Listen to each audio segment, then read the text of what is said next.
আয়াত ৪০ ইন্না নাহনু নারিসুল আরদ ওয়া মান আলাইহা ওয়া ইলাইনা ইউরজাউন। অনুবাদ: নিশ্চয়ই জমিন ও তার উপর যারা আছে তাদের চূড়ান্ত মালিকানা আমাদেরই রইবে এবং আমাদেরই কাছে তারা প্রত্যাবর্তিত হবে। তাফসীর ১ নং ফুটনোটের বিবরণ।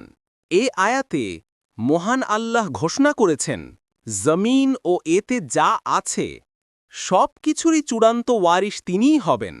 এর অর্থ, জমিনের জীবিত সবাইকে তিনি মৃত্যু দিবেন, তারপরই সমস্ত কিছুর মালিক তিনিই হবেন, যেমনটি তিনি পূর্বে মালিক ছিলেন, কারণ তিনিই কেবল অবশিষ্ট থাকবেন। ইবেন কাসির, কিয়ামতের দিন আবার সবাই তার নিকটই ফিরে আসতে হবে। মহান আল্লাহ অন্যত্র বলেছেন, ভূপৃষ্ঠে যা কিছু আছে সব কিছুই নশ্বর, অবিনশ্বর শুধু আপনার প্রতিপালকের সত্তা, যিনি মহিমাময়, মহানুভব। সূরা আর রহমান ২৬-২৭। আরও বলেন, আমিই জীবন দান করি ও মৃত্যু ঘটাই এবং আমিই চূড়ান্ত মালিকানার অধিকারী। সূরা আল হিজর ২৩।